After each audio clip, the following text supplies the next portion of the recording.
This week on Not Just Another Sex Podcast. If someone doesn't feel comfortable with how I dress around their man, if you tell me we're going, to the backyard party, the club or something, and I'm wearing booty shorts, you're like, oh, why'd you wear it in front of my man? I'm like, sis, you about to go into a whole party. Yeah. I don't know what you think is going on in there, but I'm the least of your worries. I don't want him. Them other girls don't care about you. Yeah. Why can't she wear that to the club? Mm-hmm. Why is it a problem? Why am I so afraid? Absolutely. If my man sees these booty cheeks, do I think that for some reason he can't control himself around some booty cheeks? I'm not the first pair of booty cheeks he's ever seen. Or the last. Hey, Suga. I feel like there are so many different things that I need to learn as an adult. I'm this nasty on a regular day, like on a Tuesday. I am your host, Samia Burton, and don't worry, it's not just another sex podcast. Welcome back to Not Just Another Sex Podcast. My name is Samia, and I'm your host for today. And we have another amazing episode for you. But before we get into it, of course, I want to start out with another review. Thank you guys so much for picking up on that. You guys rating and reviewing the podcast wherever you listen to it is extremely helpful. Sharing them, leaving comments under the YouTube videos, it means more than you know. This costs you $0 to do, to listen, to enjoy the content, but it does cost us something. But you doing that is a great payment. So we appreciate that. But we're going to start with our review from Mr. Kelweezy. All right. I went to school with her. I'm happy for you. Keep it up, G. Thank you, Mr. I'm trying to figure out if it's from St. Louis because the her is like her. It has like the way that it's spelled. So I feel, is that what we said? Her? I have a guest today. She always talks about this. She's been here before. It's always hot in her. So make sure that y'all are checking out the visuals so y'all can see Dara talking about me. She has on periwinkle blue, so you need to check out that episode because it looks really great on the rest wall today. All right. Say hello to the folks, Dara. Welcome back. Hey, folks. How y'all doing? Nice to see you again. Dara was actually on our very first episode holding space for me as I introduced this podcast to you all. So she has been a reoccurring guest, just chiming in from time to time. And I'm a friend of the show at this point. A friend of the show, yes, one of the friends. So today we have an amazing episode curated for you all. What was I about to say? Her. Now it's just stuck in your head now. Because every time I hear myself like talk hit that hard you are, I'm like, here it come. Right. And then she mock it, and then you hear her in the background, her. Like it's like an ad lib for me living. But anyways, we're gonna start off the day with the adult tip of the day. And today's adult tip of the day is making friends as an adult is difficult. Okay. That is the adult tip of the day. Adult tip of the day is where we give you a pocket-sized piece of information for you to have about being an adult, because one day we looked up and we the grown-ups in the room. Oof, jump scare. It's really scary.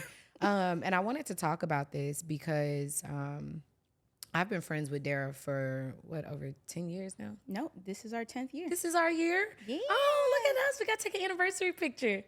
We sure do. And we look great. So listen. We look great. Awesome. We might even get it like a nip slip if the dress shoulder fall down. Look her, she been getting up her heads up. She's talking some just let me know if my nipple fall out. What? I'm trying to be a lady though. Make sure y'all checking out the visuals on YouTube. We are shooting today at the Something Extraordinary Content House on the Rust Wall, and we have a custom set today. We actually normally have the white accent chairs, but we switched it up for you today. Listen, it's real beautiful in here. Okay? I'm here all the time. And I came in and I said, oh, that's different. I like that. Yes. This is nice. That's a nice boulder. But shout out to Naya, our interior designer. She made us a custom set for today. But getting back to this adult tip of the day, making friends as an adult is difficult, and especially for women. Because I feel like men can go anywhere and then they just talk about sports. Yeah, they do be friendly as hell. Yeah, they may not follow up afterwards to create friendship. No, but that's their friend right then. In that moment, they be like, man, they hella cool. Right. Don't know nothing about him. But he's straight. Okay. He's straight. All right. Whatever that means. Glad it was so easy for you. Did you get his number? What's where's this relationship going? But for women, it's different because a lot of us, I feel like we either don't say anything because we don't see it going to a long-term friendship, or because we're just making it more difficult, or we're just, kind of awkward, and, it's difficult. I think a lot of women are used to people approaching them. So now it's two women who don't necessarily have to approach anyone for anything. Having to approach somebody have to break down that wall and be like, okay, I want to be this person's friend. And I've always told people, I'm like, I'm not great at making friends at all. People find me and make me be their friend, and I'm okay with that because it works for you. As much as I like to laugh and joke, I will sit in a corner real quiet all day and just be like, oh, okay, I don't exist. Nobody can see me. And then there'll be one person who real loud will be like, what you doing? Ask me all these. I'm like, okay, I guess we friends now because you will not stop talking, and here I am trying to hide. And you keep responding back. I am not rude, if anything. I feel like there has been, I've had some changes with the show coming out where a lot of women are reaching out to me, and I really wanted to address this, like just in an honest fashion, that are reaching out and they're like, hey, I really resonate with the show. It's been doing a lot for me, and I'd really love if, we could become friends. I could really see us becoming friends. And that's been difficult for me and actually has been giving me anxiety because my business and what I do for work and how I use my purpose and my personal life and relationships are totally separate. And this is the first time that I'm having to find the words to respond to people that are hearing the show and then want to create friendships after I'm encouraging women on the show to be friends, to make friends and just step out and just make the conversation. And so I just want to add some clarity, here, just in a safe space, which is, it's just like going to therapy and being like, you know what, my therapist hella cool. Let's go out and get some drinks. Right. This show is my purpose and it's my job and it's what I'm supposed to provide to you all. But also when it comes to friendships, we have to make sure that we're not only networking across, but making sure that there's some alignment. When I say, reach out and just kind of just ask that person if you see that you guys, if you like, I want to be friends with them. Also make sure that they feel the same way or you guys are in the same position to feel the same way. A lot of times people will DM me and I don't know who you are at all. I don't know that you exist. So you're at the end of the day, you're still a stranger. And as a single woman, that right. There are still some safety boundaries there. And people be like, oh, when you come to the city, let's hang out. But you have to remember it's over 10,000 downloads like per episode. So there's a lot of those messages that are coming in. And it's inorganic. Yeah. And I don't want to discourage anyone when they get up the courage to say, hey, I think that we should be friends. And so that's why I kind of want to offer that clarity. Mm-hmm. Sometimes the reason that we're having difficulty is because we're not picking the person in alignment. We're picking the person we look up to or that they did something for us. And so it's like, you did that for me. I want more of you in my life. And so a lot of times, you have to watch it because you end up being in friendships where people want to So now just I'm not talk a friend, about I'm your muse. Yes. And like there's a lot of people that come and talk to me and they only talk about their relationships or only talk about sex. And so it's like, this is what I'm talking about. This isn't really you knowing anything about me. What I talk about in my work and what I study has nothing to do with my quirks or that, how I actually am around people. And you don't know that part of me, as well as when you ask to do a relationship or a friendship with someone, you're asking them to hold space for you and be that's a responsibility. And that's the inorganic portion. Like you're not showing me that you're wanting to get to know me, that you want to be my friend. You're showing me that you need me. And honestly, for me, it's not that. I think they're saying that they want to be friends, but what about me? Just because I do the show doesn't mean that, you can't be like, oh, I heard your show. It did something for me. I think that we should be friends. I have no thoughts about you yet. So it's not really fair. It's really because you want this and that's great. But what I really want us to steer our energy into is like next time you're walking at the park or you're going to your spin class and the same girl is there, every time talk to her. You know what I mean? Like sometimes we can, and I'm not saying that I haven't made the same mistake before, just like sometimes when you reach out to somebody like, hey, I heard this. But I've never really started to start a personal friendship with someone. And I don't think that people understand like what friendship really means and why I say that. And so this episode today is just really about the friendship of women, like the friendships that I have with the women that are in my lives and how detailed and specific and intentional it is and why it's so important and serious to me. It's not to shame anyone, but it's just really a conversation of how starved we are for affection from other women, that sometimes the only person that you can feel relatable to is someone from the internet. And that's not true. I feel like I'm the glue between a lot of women, and I'm hearing the same stories from the same. And so what I know is that there are other women who want the exact same thing as you. They want the same relationships that you want, and they're going through the same issues that you're going through. But we're not talking to each other. We're talking to the person that's inspiring us instead, where there are some personal boundaries there where they can't make personal relationships off of every listener or, really have that capacity. And so I want to talk about just some of the importances and just, conversations of just women having an impact on my life and just even us, each other, especially just having this 10-year friendship that have come up. And to rewind that real quick, I know we're moving past the adult tip of the day. Oh, no, go ahead. But to her point is we have a lot of shared experiences, right? We may not have lived all the same life. We say all the time, Black people are not a monolith. We're not the same, but we do have a lot of shared experiences, right? Because a lot of our generational trauma came from the same source. So when you're looking to Samia or somebody that you really, you just connect with as far as their message that they're on their platform, I do a lot of times, I'm not saying that I go and make friends, but I look through the comments to see who's like-minded, see what comment is that I resonate with. And then I'll comment on that. I'll like it. And then sometimes that conversation will, and I know some of us, like I have a lot of IG friends, right? People who I may have not even really seen in person, but we commiserate on a lot of the same things, whether it be school, work, hair, makeup, nails. But I'll see this person under a lot of my posts, and IG's built that way. Their algorithm is built to bring community together, technically. So you see a lot of the same people liking a lot of the same posts, and that's an easy in to be like, you keep going back and forth on posts with this person, IG keep bringing it up. Okay, well, like shoot your shot in the DMs. That message is you're going to put as a post or in a comment under the post, shoot that message in their DMs and have the conversation, build on that. And that way it's a more organic, mutual thing where we can be like, oh, you in Atlanta too?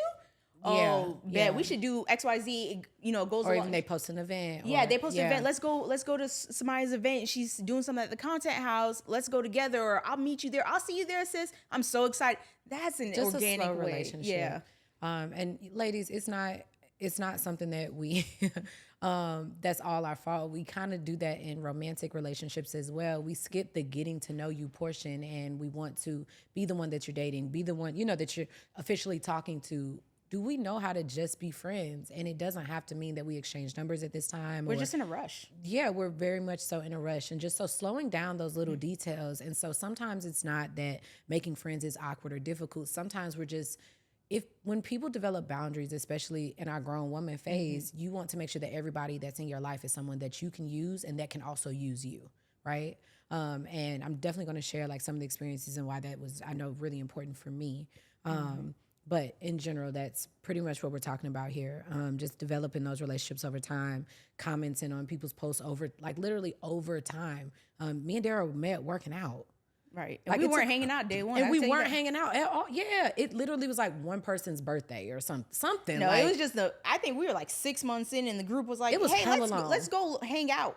Since we work out 5 days, 6 days a week together, let's go do something outside of fitness.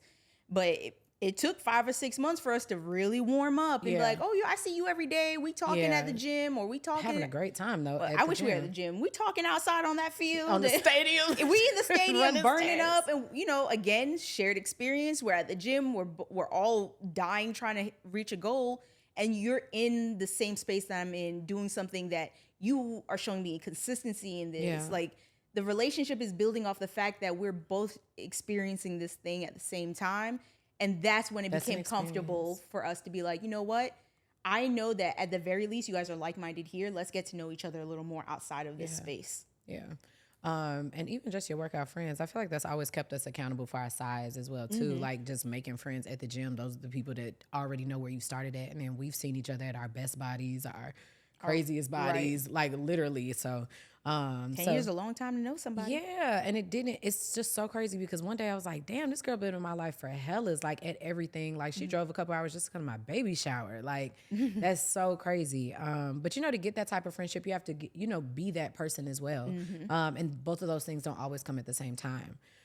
So no, it's fine that we stayed there. I think what I like about the show is that sometimes certain topics that like maybe like a 5-minute idea end up expanding longer and create a conversation. But because like all the topics are like curated together to get to this main goal from different perspectives, it ends up just being a real well-rounded conversation, and you change the times as we go. So, real people making real content. So show is.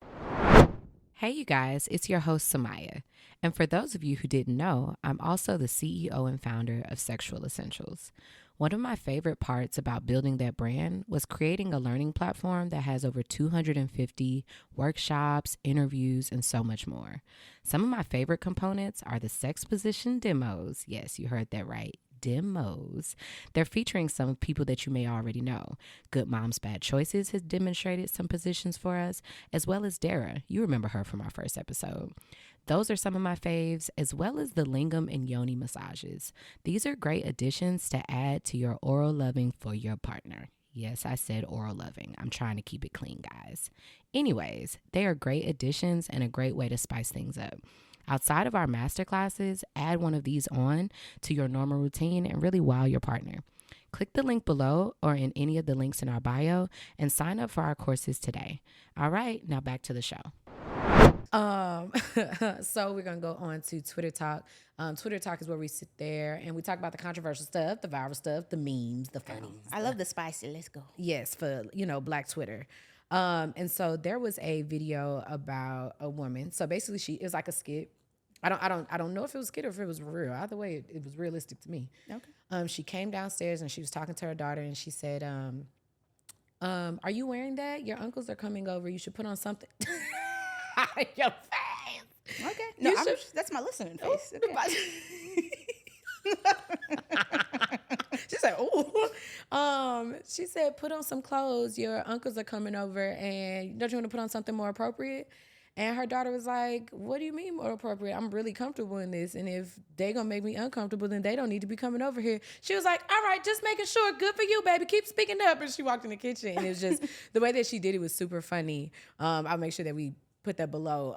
But I thought about just even in friendship, different ways that I've held myself accountable for just the way things have made me feel, temperature checking even my friends and the grace to change. And when I say that, a lot of times, yes, we check in as like the older women saying that, oh, you should cover up or things like that.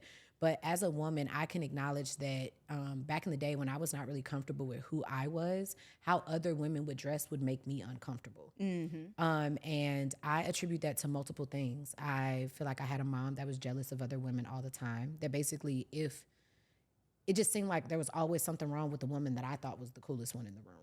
You know what I mean? Like from me looking, it seemed like they were the coolest one in the room, and especially if you vocalized that they were cool. Yeah, and I would watch her like pick things apart, and not necessarily like giving the good and the bad, but just like picking at something, and it's like, but it seems like you kind of like that thing, like So there's like she never liked Oprah, she didn't like Beyonce, like any of the best people. She always said, "Oh, they're overrated, And it's like every time someone's that's the best in there, and I watch how I internalized that for a long time before therapy and all these other changes that y'all hear about on the show, and I even understand how it was embedded in me.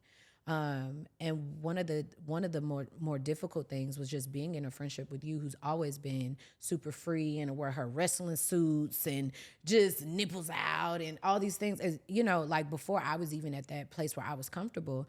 And I realized that if you have an issue with anything that a woman is wearing because of like a man or anything like that, it's probably the man. But we don't think that. We ask our friends to dress a certain type of way around our man and things like that. And I was guilty of that before.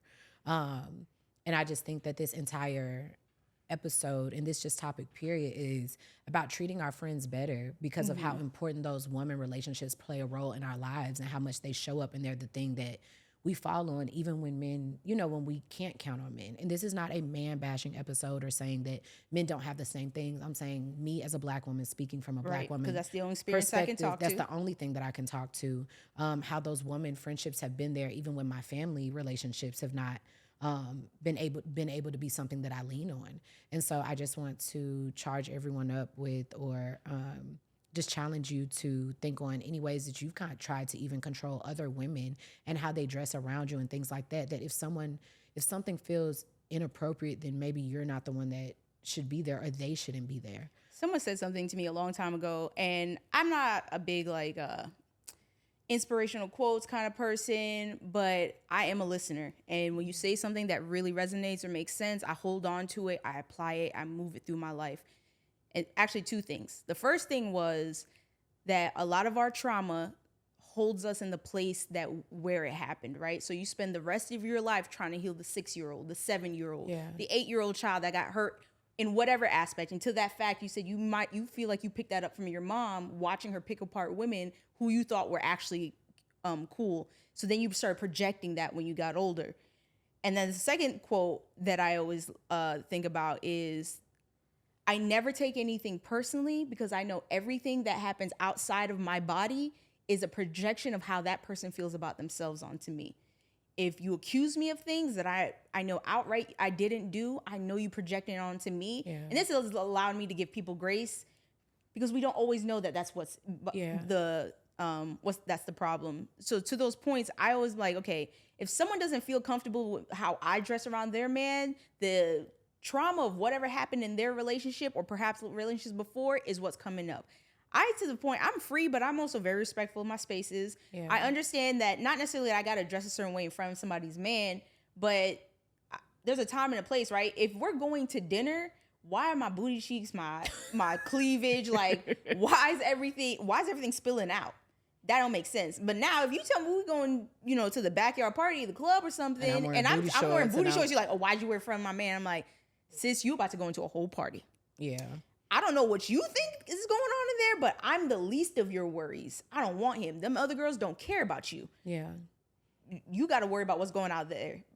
So it's just understanding that, just knowing that a lot of things are not about you. So I'm not taking it personally, but also thinking about that when we are expressing how we feel to somebody else. Like, why can't she wear that to the club? Mm-hmm. Why is it a problem? Why am I so afraid? Absolutely. If my man sees these booty cheeks, do I think that for some reason he can't control himself around some booty cheeks? I'm not the first pair of booty cheeks he's ever seen. Or the last. Might not be the last. And I'm not the first pair of booty cheeks he's seen clapping in the club. So if I take him outside, why am I worried about my friend? Now, unless she's giving you specific reasons in the way she's acting, but... You got to be cool about that. And that's why I don't think I've ever really had a friend who said that to me, though. Yeah. I've never had, and that's the intentionality of also the people that I pick. I understand insecurities. I get that they happen, but I've never had someone who decided to bring their man into a space that they know I was going to be in and then be like, can you change this? Can you not wear that in front of him? In my head now, I'm like, you jealous of me or you insecure about him? Because both are not okay. And can't keep his eyes on whatever. That's what I'm saying. Basically, at this point, you're looking at you. You're like, okay, well, what you doing? It's like, then there's this whole person over there that's ultimately made you uncomfortable. And that's why we don't go woman to woman. No, we don't. And I think for me, you hit the nail right on the head with your first point of at some point you're stuck in that routine and that whatever. For me, of course, there were multiple things wrong with my marriage, ultimately just being the wrong person. But one of the things that really helped me to recognize that this was not the best person for me, like just afterwards and just, like really picking it apart and just seeing what role I played in things, was I didn't like that. And I'm a very confident person. I don't like that in those moments, I always felt like I just wasn't as confident, that I was worried about what the next person had on or how they were doing, when I'm really so fine with how I am now. And I understand I wasn't that same person, but ultimately it's because you have a partner that isn't affirming you or that's making you feel uncomfortable. Precisely. But also that still has nothing to do with another woman. That ultimately has to do with how that person is making you feel. And for me, you speaking to the point of we get caught in the cycle where this became a problem and we keep reliving it.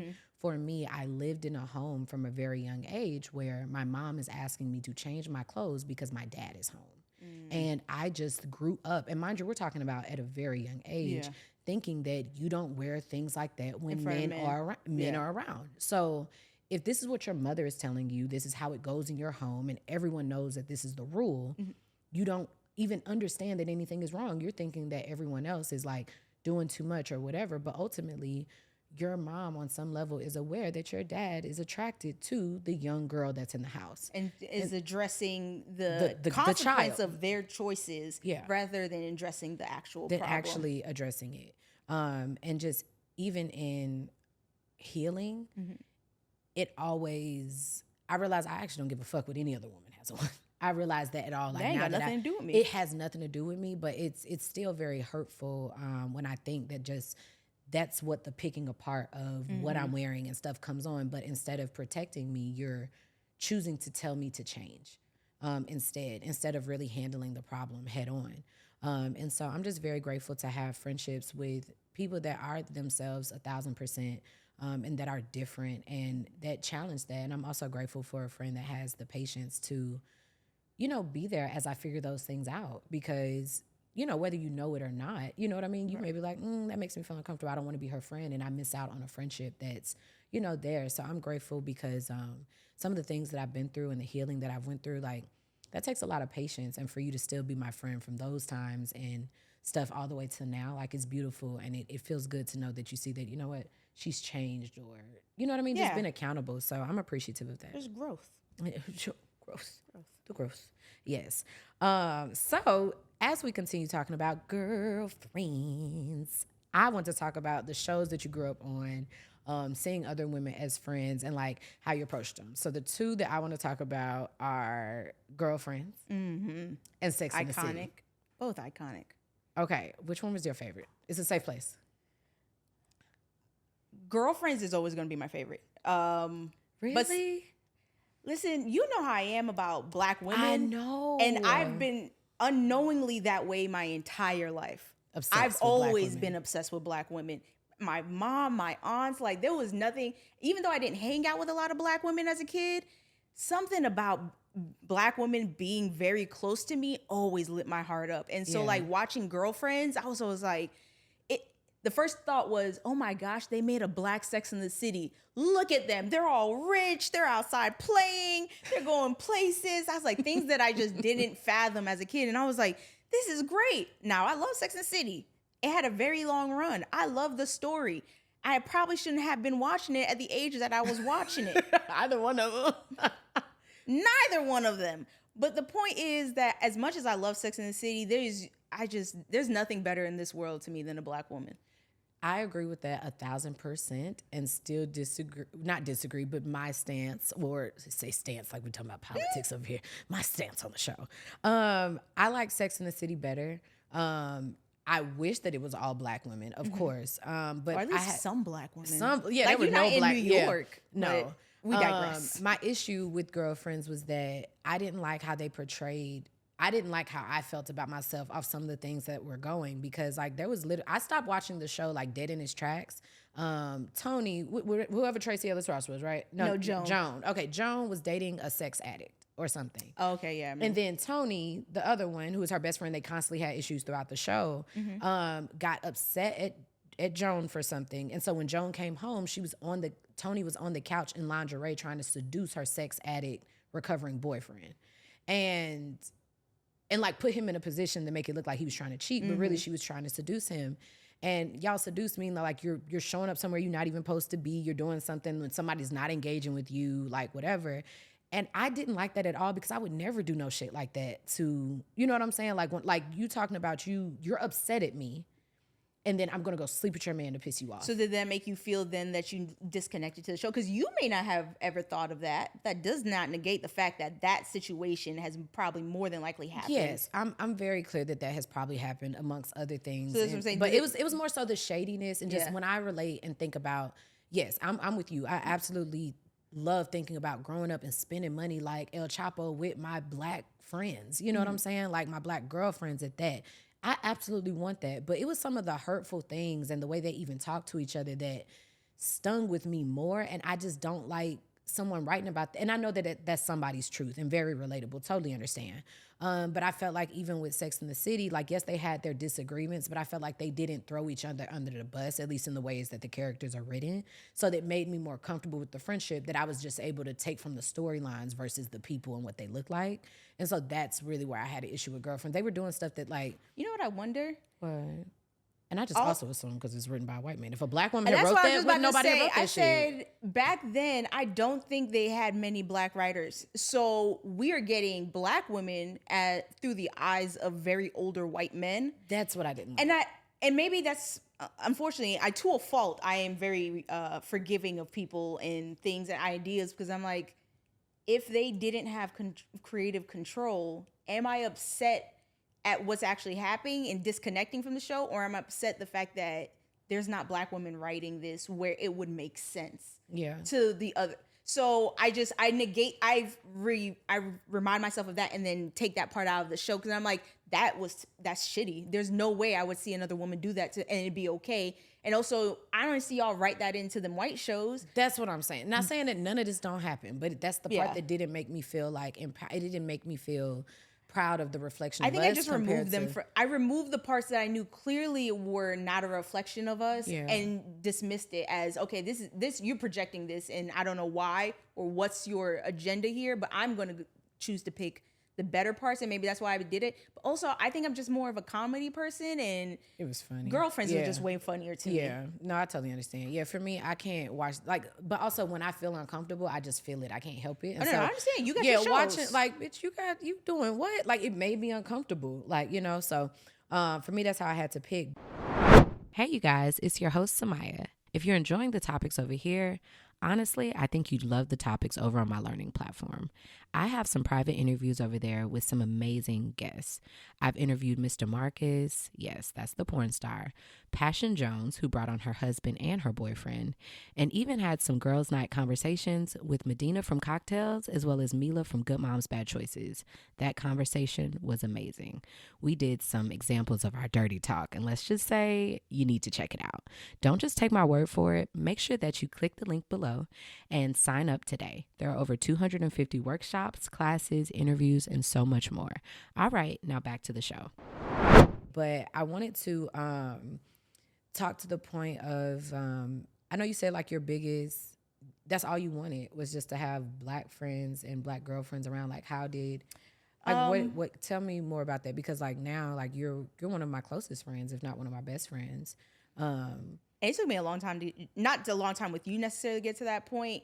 Like I said, growing up, although I have a lot of family, and I'm thankful for the fact that my mom's sisters and family was constantly visiting us, but on my dad's side, there's a lot of men, and I spent a lot of time with men. My uncles all lived in New York, and my mom's family's in Canada and Haiti, so we only saw them very select times of the year. So I'm with my dad and my uncles all the time, or I'm with my cousins and my uncles, and we're just always around men. So it was just very like light in heart. And as you know, I grew up a tomboy, so the very girly part of me wanted to be around with my mom and my aunts and my grandma's in town. And I'm like, oh, look at all these Black women. And then seeing them just running, because usually I only saw them during special events. So I'm like, look at them running around, getting everything done. I'm working so hard. It just lit me up. So I always wanted that sisterhood growing up. And you didn't have Black friends? Living in New York, I had Black friends, and I didn't realize, I just couldn't understand color or race or anything. I couldn't tell who was white, who was Black. And I realized that growing up, I also didn't see very many white people. Got you. Until we moved to Florida, to Southwest Florida, in a very small part of Florida that is mainly very wealthy white people. So I was like, okay, I went from one extreme to the next. And when I moved to Florida, all of my choices there was a few Black kids and Haitian kids, but most of it was a bunch of white kids. So, I just picked from who was the nicest person to me. All the kids I knew in New York, never met that or never talked to them again. So we moved to Florida, and I was like, okay, there's nothing but white girls really around me, and those are that's the people talking to me. And I have my sister at home, but it's just the two of us. And I'm telling you, like, watching shows, and back then there was no Sex and the City and Girlfriends. I'm older than that, unfortunately, for the rest of y'all. But there was a Living Single, and it was Martin and all them shows these that were showing, having a big group of Black friends, having a big group. And how old were you in Florida now? Now is the time to really start creating those friendships. Exactly. So now I moved when I'm 8 years old, and it's finally time to start really, building on those friends. Sleepovers, and because my kid can't sleep over. Not my Haitian mama. We ain't sleeping nowhere but the house. But you better sleep outside if you get locked out too. There was just like, I'm realizing that, okay, we're gonna be here for a while, and there's 2 elementary schools in the city I'm growing up in, 3 middle schools, and you get 1 high school. And when I heard that, I was like, oh, we finna be together for the rest of our lives. I'm looking around like, there's not a brown person in this room. That's weird. I ain't never seen that before. So I'm picking up my friends and I'm having white friends, and we're just not getting along by the end of the year, right? Because not realizing that my experiences, your experiences are completely different. And so the friends I do have, when I'm going to their house, it's like living in a whole different world from my house. It's like time travel. I get in the house, I'm like, things are so different. My very immigrant mother would never. Would never. I'm like, you guys as a you let them say these things to you? Like, you guys are talking real spicy in here. Or just like, oh, my mom said I can sleep over your house. And I'm like, you can sleep at my house? That's crazy. You can't. We're not allowed to do that. No, that's not. I feel like the thing that a lot of friendships don't have, which is why I value mine the most, is they don't have intimacy. And I say that because as a woman, I feel like my relationship with my women friends have done things for me that family couldn't, and even that relationships or men couldn't do. Very true. And I've found that really understanding it and respecting how much those friendships pour into me makes it easier and takes a lot of pressure off of the romantic part of dating, because I feel like I finally have my priorities together as far as like making sure that it's taking care of me, right? Then taking care of my son. And then I have like my chosen family. And I feel like my friends at this point, all of my friends that I'm like, this is a friend, not an associate, like my circle, they are my chosen family. Sure. And I didn't even realize until the other day, not that how important you guys were, but really how much support I have to fail, fall, and flail, you know? So, you know, I've been doing the content house and all of that, and it's been a lot. And, you know, you've been there since. This is a lot. Yes, I know. I've been watching. It's been a lot, and you've been there since we was dragging dildos up the subway in New York. Every step of the way. Every single step of the way. Bumbies and all. Yes, like even at the part before I had pregnancy and change, as you've watched from start to finish and how I've changed in a very small amount of time in 10 years. And the other day, last week, I was having a really difficult time. On Wednesday, I was getting, you know, financial information that was really bothering me because, you know, with the house, a lot of all of the investment, all of everything that everyone sees came from my pocket, right? My life savings is how I started all of this. You've been self-funded from the start. I was always self-funded, but this was the first time that I spent it all to do a dream, to make this content house that everyone sees. And so it's a different circumstance financially than I'm used to and that we're used to, especially as the Black girls that spend money like El Chapo and everything else. This is different, like being frugal, used to and seeing careful. Couple zeros. You know, yeah. So I was getting calls and misinformation about financial stuff. So that was really stressing me out because, you know, I haven't been in a financial situation like this in a very long time. Yeah. And then the next day I'm finding out other information and it's that I might need to move and, you know, not from the content house, but like my other home, you know, like things like that. And when I don't have the emergency funds that I would normally have to make a move like that because I've risked it all, right? And so I'm feeling, you know, self-loathing and feeling like, okay, why would you risk it all in this? That was silly. Like all of these different things. And I was ready to snap because it's been over 6 months of me doing this. And it's not like I just did this. I lost sexual essentials in a way that I was used to, the way that it was bringing in money, because I lost the Instagram. And then it led to creating the podcast, but then deciding to take the thought full circle and create the content house around it. Those are 3 major radical changes in my life that were all happening at once, right? While I write my memoirs, which are nothing but the stories about my life, right? Which are difficult to talk about. So I'm a mom, right? So, and I'm a mom. Life still keeps lifing. And outside of all of that, I'm a mom. And we came to Atlanta, we went to, and I said, you know what, I just need a hot meal and I'll be ready to record tomorrow. We on a bulk weekend. I showed up to too late. And mind you, after not eating all day, getting on the road, like all of those things, I kept trying to take space for myself and say, you know what, let's just leave a little bit later to head to Atlanta. I know we got to bulk record this weekend. I know I have an event this weekend. I'll just, you know, I'll push some things back so I can get the self-care I needed. And every time I tried to get the self-care that I needed, it fell through. It didn't work. Something's blocking you. Something happened. And I'm like, I'm doing the shit that I know how to do. When that food, girl, when I couldn't eat that night, that shit snapped me. I said... Baby, I know that's like getting your sleeve caught on the door handle when you walking out and you already mad and I'm already... antagonizing the situation. Rip this door handle right. I will rip this door handle off. And at that point, so I was like, fuck it. I went home and I was like, you know what? I'm not even going to feel this. I'm just going to go to sleep. We have to bulk record. And you know, we shoot like 2 months of content at one time. And we had an event. Listen, this is how I knew something was wrong. Yeah. I woke up and I saw Samaya's name on my phone and I wake up early. I said, that's not this time of day. What is she even sending me? I said, oh no. I was like, yo, I don't know if I can do this anymore. I was like, I'm tired. I'm exhausted. Like I'm stretched thin and I don't know. And mind you, I had sent you a text 2 days before that just letting you know, hey, I'm having a really hard time. Yeah. And I feel like the intimacy of these relationships is that we treat them like romantic relationships. They are their own relationship. We give each other flowers. We give each other hugs. We give each other cuddles if we need them. We give each other laughs and business advice and all those things. But also, we reach out to each other when we're not okay. Well, these are romantic relationships. I put my love into my relationships, right? So it's all romantic for me. And if I'm going, like you said earlier, you treat people the way you want to be treated. Yeah. And if I want to be loved, I need to love back. And if my friends are telling me that they're not okay, I may not be able to fix the problem. Can I even give you a solution? Maybe not. But I can at least take away something off your plate that's little and just give you a second to breathe or enough to make you smile. My friend sent me a post today or a message. She's like, you just making that joke put the biggest smile after having such a hard day, and to say, I just want to let you know, say thank you. And if that's all I can offer to you, the point is that as a friend, as a sister, that's what, like you said, we're very intentional at this point, 10 years. I don't tell people, I'm like, hey sis, I don't do that because you're not my sister.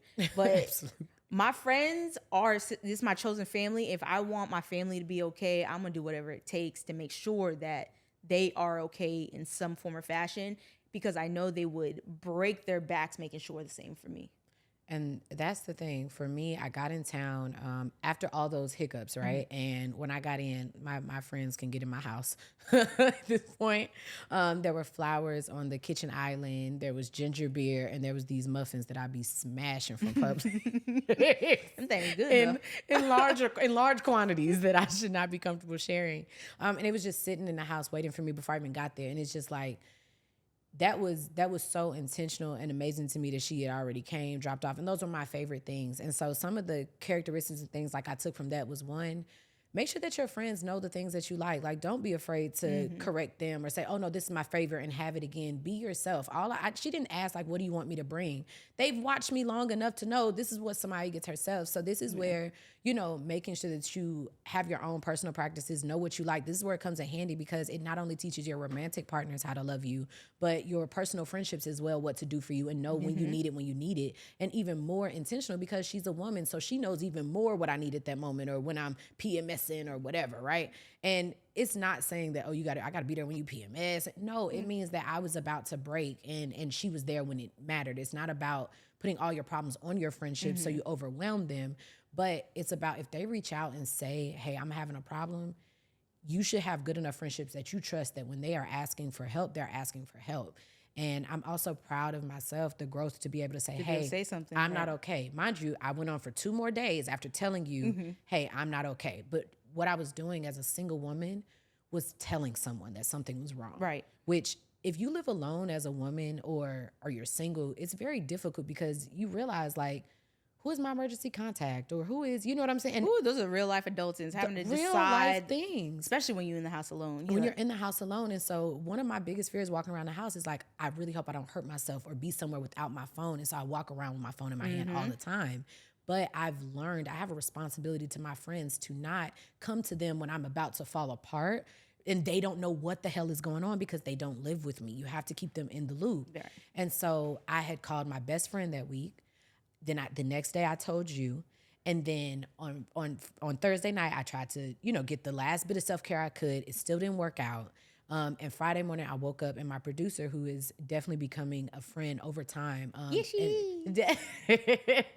My producer, Steph, I woke up that morning And I was like, I cannot record today. I said, I can't do it. And I walked down there just to tell her. And I fell apart in her arms and I'm crying. Like, she's like, oh my God, what is wrong? Right, and I you was just like, woke up. Is it okay? She was like, what do you need? I said, I quit, bro. Like, I'm done. Like, this my 2 weeks notice official today. Right. Who I got to inform? Who do I got to inform? And she's like, oh my God. So luckily, one of the guests had canceled that morning. And she was like, well, instead of having our first guest start at that time, let's just start it at that time that person was supposed to start. Right. And that gave me 2 hours, right? Before I absolutely had to start getting ready. And I said, you know what? You're right. I'll pull it together. And I just laid on the couch silently. Mind you, I've packed up my house to move and all of that. And, but I have my son with me as well.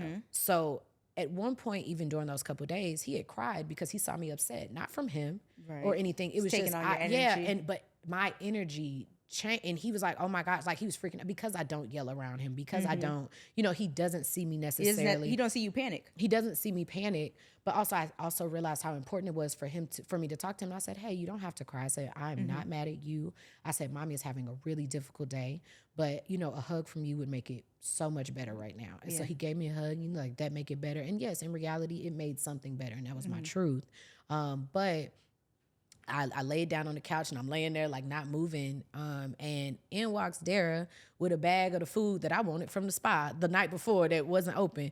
Now it's 9:00 in the morning, y'all. Why I'm eating short ribs and fried rice at 9 a.m. But that's what I needed. It was you have your routines and things. And I haven't lived in Atlanta very long. So I haven't been going outside. I've just been doing what I need, which is self-care. I found a place that has a comfort meal when I can't cook, which I had got in so late because I was already trying to take space to get on the road. And I was trying to care for myself and it was falling through. And they walked in with this food and, had already arranged the schedule. And my best friend was coming in town that day. And it was just like my team swarmed me, and cooked dinner. And, like even our videographer cooked dinner and like just, hey, you at a 10 today? Well, we got 90. Right. And it was just that moment of really feeling like I couldn't break. And I think so many women that live alone and are single feel like you can't break because there is no one there. You're alone to catch you. And it's simply not true if you put the energy into creating these friendships.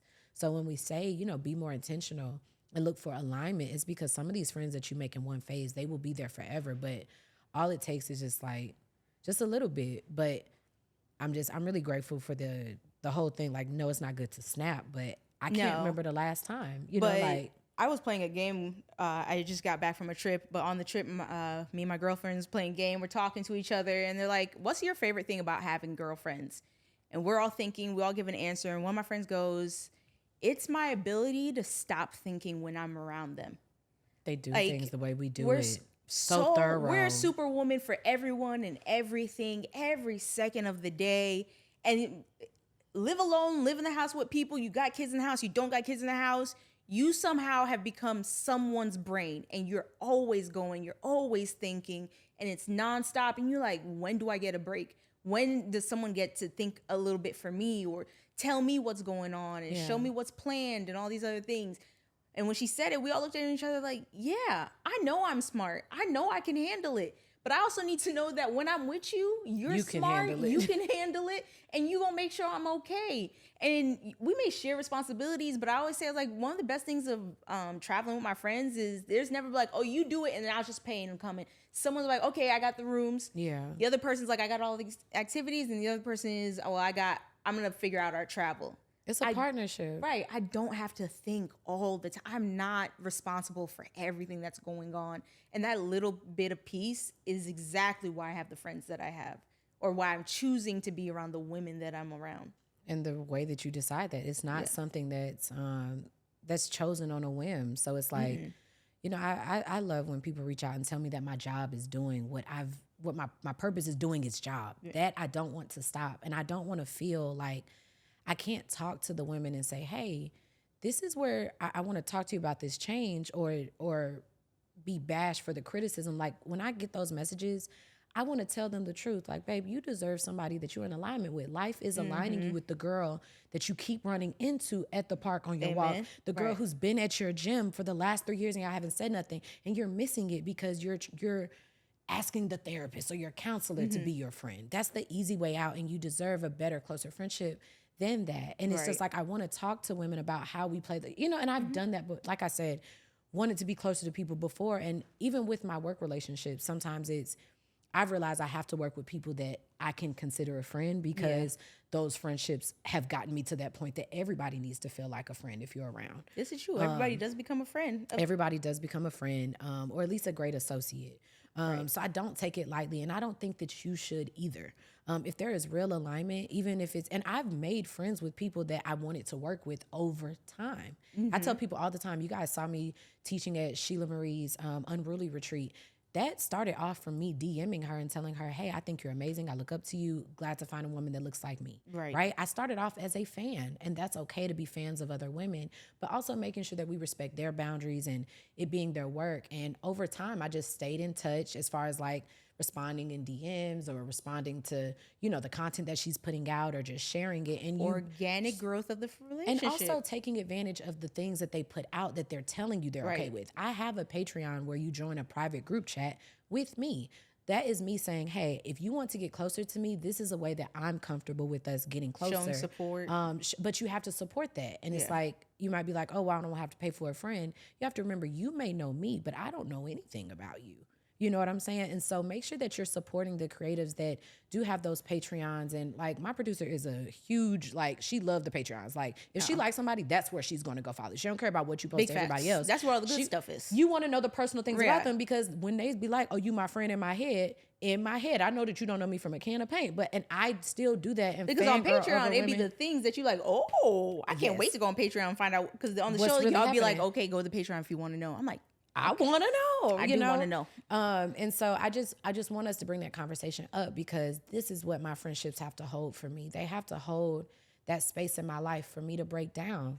And I don't take that lightly. And I don't think that you should either, because you deserve like friendships as beautiful as this periwinkle woman right here next to me, So I love that you're able to live out your best feminine life and be all girly and have the romance. It's one day only. She from out of town. All of that. And the last thing I want to talk about as far as girlfriends is that my favorite part is that we allowed to do gay shit. And when I say gay shit, I don't want it to be a cancel type. I'm talking about the fact that you didn't see my smile. I was like, she really saying it? No, like the stuff that men be like, that's gay. Like, we be boiling our titties at the spa, butt ass naked together. Like, before I came on this episode, I was butt ass naked because this is a one piece. I had to take off my drawers and put on my one piece. And that is very on brand though for you. Yes, I be needing help to get in the clothes if y'all want me to salvage the face. I've had to clip some things in the middle. Yeah, you gotta be in the coochie sometimes. Look as here, a friend. I have had to open my legs for her to butt in my one piece so it don't pop up when I'm sitting down, looking good on her for y'all. To the designers who make these things, but like, why is it built like that? She had to help me get on this shirt while I was butt ass naked, so my ass is resting on her belly button. But this is the stuff I love about women. She's trying to get your head and makeup through the hole, right? And then you got worried about your ass on her stomach. And then you got men who bend down and be like, "Man, don't look at my ass," or pause. And that's what I mean. I guess we just be doing gay shit, and it's like it's not the only. I wish men could have things, and I ain't saying just wave y'all dicks around and have swords fights. No. That ain't what I'm saying. But I'm saying I wish y'all didn't have to go through life with the fear of loving on your friend and it being gay. The only thing that would actually make you gay is being gay. Yeah. So I understand that it just may not be your preference, and that's totally fine. But one of the things I really love is just not having to watch my body in front of one more person, in front of myself, and just even going to the spa, how empowering it is to see all those women of all different body types and shapes. Walking freely, and being able to see the beauty in each of them. Like, oh, I see why she got kids. Oh, I see why she got, like, almost every woman, like, even like so many different types. Like, I see her swag. I see how she walks. Like, okay, like, and they look different from you, or either they have something that you thought you didn't like about yourself, but you're like, wait, but she has it too, and I think she looks great. Like, it's just a very empowering thing to be able to boil your titties with your friends. And I think it's very nothing important. Sexual being tossed in there with a pause, because for some reason we always have to revert to like, well, this is not sexual, guys. Let me tell the world. Listen, I know we've been talking about soft life for girls, for women on TikTok for the last like 6 months. Baby, I want soft life for the men too. I promise you it's going to be okay. You do not need to pause anything. Nobody's thinking it. but you now. And now all of us thinking because you brought something up, it's okay. Just relax. Just chill, You know what's so wild? They don't even be worried about stuff that really be dangerous. Like, a man will walk past a creepy van on the street and not move to the other side of the road. But you gotta pause real hard with this buddy. When you hug your friend. Like, hold on. First of all, that is a rape van. You can't even eat bananas in peace. You can't eat bananas in peace, but you don't see this creepy van and you should move to the other side of the street. This man been following you for 5 blocks. You showed up at this woman's house with your wallet out from the club tonight, and that's but this is what you were. All right. Okay. I don't know the struggles of being a man. We want better. We wish y'all the peace. I but want no, soft seriously. life for y'all. And I say that because, in all seriousness, a lot of men don't even receive their first set of flowers until they die. And I want those are facts. Even if you're not comfortable with the whatever your pauses are, whatever, at least just try to have more loving friendships. Not all the women in your life being people that you sleep with, and that way that you can just allow real love and affection in your life, and you don't think that you always have to stay in a relationship to receive those needs. Hug your friends. Hug your friends and cater to their love languages. Like, I have Taurus friends, so I have to touch people because they like to be hugged and touched, and things like that. And fed. We always do. Hey, you guys. Hope you're enjoying the show. I just had to stop by and let you know that if you have not ordered your thigh-high socks from Sexual Essentials, you're behind. I know how it feels to buy lingerie and you say, ooh, I'm going to be real sexy and put it on, and it's sitting in the back of your drawer collecting dust. Let me tell you, the thigh-high socks are just so convenient. They're super sexy and they're actually comfortable. So instead of feeling like you have to make that large leap into lingerie, try the thigh-high socks. Your partner gets to see you looking sexy as well as yourself, and they're super comfortable. Don't forget to use our code NJASP for 15% off. Tell your friends and make sure that you get your favorite color before they're gone. All right, now back to the show. Yes. But as we transition on up out of here, I thought that we should just take a hard left because in our situations and friendship, we always do. Like, really, we be holistic and then we be hoeing, and I just love that for us. And it is just the diversity for me. Yes, the diversity of the topics of, yes. So I want to talk about threesomes at this age. And how I would rather have a threesome with my friend these days before I have one with a that's where we're going. That's not where my mind went, but okay. But you're prepared. Yeah. I'm glad that you didn't speak before you knew. No, you see, you got to listen before you open your mouth. Because it could go either way. There's a lot of ways that sentence could have ended with you on this show. So I just wanted to talk about a couple of things that I think matter. We started using this advice segment to talk about some of the courses that we talk about with my other business, Sexual Essentials. I want you guys to know what type of content you're getting when you join the Patreon. And so there is threesome content that's on there. If you have been considering a threesome and the topic has come up, there's a video on there for that. If you're not sure if you want to have a threesome, if you're not sure how to have the conversation about if it's for you or not for you, that's on there. All the tips and tricks. Absolutely. If you're not sure how to have a threesome or how to go about it after you've had the conversation, we have a how to have a great threesome on there, as well as we even have position demos for some go-tos that are super sexy and non-awkward, and us demonstrating certain things. Listen, if you think you do know, I feel like some of y'all can just go ahead and reread that book a couple times. Yeah, because a lot of people be having threesomes and it's not the best. But I say I brought up the threesome conversation because I do feel like with my friends, I like, even when I went, if I go to the sex club, like I'm calling my friend like to go with me. Like I can't always promise that I'm gonna call like a partner, but I'm like, hey, you want to go to the sex club with me? And guess what? Sure do. I sure do. Being able to know that my sexuality is safe with my friends matters. And I think that is one of the reasons that I really like threesomes. I think that I like more love. I really like the more now, I ain't gonna lie to you, I be tired as fuck and you'll never know when that shit is over, and I really be needing a snack and water break. But outside of those things, that's why I don't like threesomes. I like one every now and then. It's not like I need to have it every. I don't. You right. I think like once or twice a year. Oh, a year. Okay, it's all right. But it is. But again, it is exhausting, and depending on who is there, you like, wow, we've been going for a long time. Have we played a whole album? Is that an EP? Are we done? I was like, we that's share crazy. affection. But yes, I do think that it's very important to know how to engage and have more fun with threesomes, because threesomes aren't always like serious because all three of y'all in a relationship. Sometimes it is just fun and friendship. And I think some of you guys need more assistance in having a safe, consensual sexual experience that does include more friendships and fun and just lusty sexual things still in a healthy way. So make sure that you check out Patreon, because we have a lot of threesome content, from the positions to try, the conversations to have, the thoughts, and even the scenarios that you may come up against. So make sure that you check that out below. Also, when you do join the Patreon, you get added to my close friends on this page, where we just show some of the behind the scenes when we're bulk recording on those weekends, and maybe some events that I go to, and kind of just behind the scenes, and also some of my more raw thoughts. But also you get most of that when you join the Patreon and you join the private group chat on Discord, where we talk about everything. You receive everything first. So if you want to be one of my friends of the podcast in a way that I'm comfortable with, make sure that you check that out, because it is a more personable experience.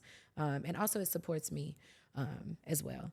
So we're going to wrap up on out of here. With protect that thing. Yes, we're going to go ahead. We wrapping up.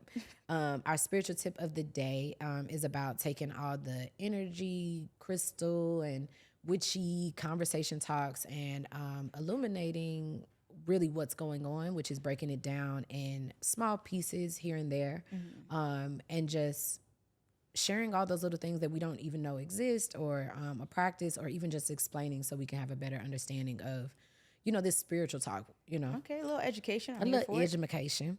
And I want to end this with, after I had the experience last week with just breaking down, I had an energy cleansing after that, ironically. So we ended up recording that day, and everything ended up working out beautifully, and really amazing episodes, by the way.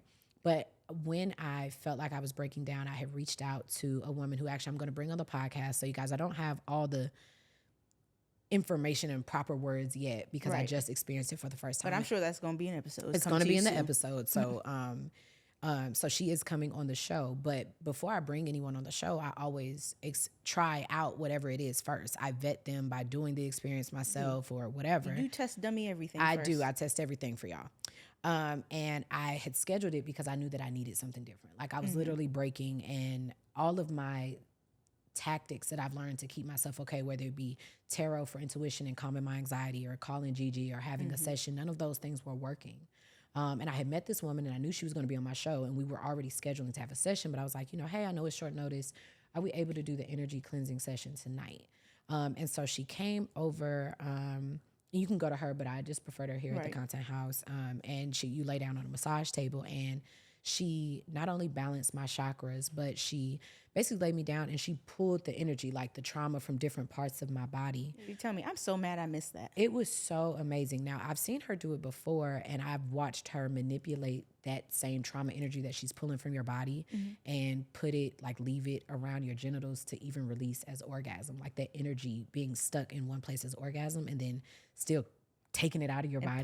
Pulling it up and down your body. Yeah, pulling it up and down your body, showing that you can literally grab onto energy. But when she did the cleanse, in that moment, like I knew that I felt a release, because I did cry, because I saw flashes of different harmful things that I definitely felt like I was holding on to from childhood. And I actually saw it in my head, like almost like a dream. And so my body just cried. It held space for that sadness. And then I cried, I let it go. And then when the session was over, I felt lighter, and I was like, okay. But the next day when I woke up, I didn't have so much weight or overthinking about myself. And I don't think that everyone realizes, if you're an overthinker, you have to find a way to let go of those thoughts. They can't stay there forever. So even if I do overthink, I have to create more spiritual practices that relieve me of those thoughts completely. Okay, fine. You want to analyze it from A to Z, no problem. But we still have to delete that bin on our laptop. You know what I'm saying? Like you still have to empty out your trash can on your laptop. Like you may say you deleted it. All you did was move it from being in your face. Yeah. You moved it off the desktop and put it in the trash bin, but guess what? You haven't dumped your trash bin. And so spiritually, I feel like I dumped my trash bin and I let go of those things that I was dreaming about. And so for the first time that morning, I went out and we were running behind per usual. And I said, I have to make 2 stops before we start. I went through 1 stop and I knew that it was going to make me late. And I called and asked someone from the house, asked my producer, I said, hey, if I come to the house now to go ahead and get my makeup and get ready, could you run this last errand for me? She said, sure, that's no problem. That makes sense.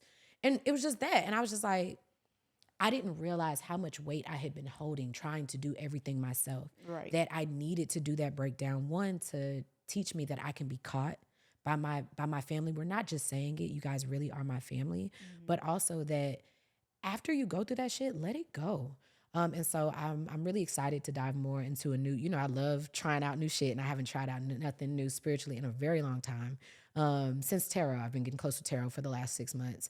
But since then I haven't. And just the energy and the lightweightness that I felt since doing it, I can't wait to bring her on the show and, give you guys more information, and also to keep experiencing that, those sessions, because you can keep doing them and they keep taking away more things, and you keep feeling the results for up to 2 weeks. But also you don't even realize what trauma you're holding. Right. The things that we remember. The energy is placed all in your body. How often do you remember things, bad things that have happened to you? You're still holding on to them. Like, right. That your brain's actually allowing you to remember. Yes. Like I've went through so many different types of therapy to, one, learn how to process my emotions when I think about certain things. But also this is a new type of therapy that allowed me not to learn how to process, but to just let it go. Like it literally sounds Dump like the trash can. A memory. Like it feels, a memory. Right. So I'm grateful to have just the memory, and that's not just EMDR, but another spiritual practice. Sometimes it takes more than one type of therapy, you guys. So I really hope that me sharing my experiences, which is a really vulnerable thing, I hope that it's helping you to sort through and figure out what's for you and what you can try, because even though we may not be able to be real life friends, this is real life intentional. This show is so I can speak to as many people as possible. So you can have maybe a version of a friend that you've never had before. And I still want to encourage you guys to keep making those friendships and, planting the seeds, so that way you can have something, someone as beautiful as Periwinkle Dara over here with me. I love that for y'all. I hope that y'all have that. At this point. Muffin hands.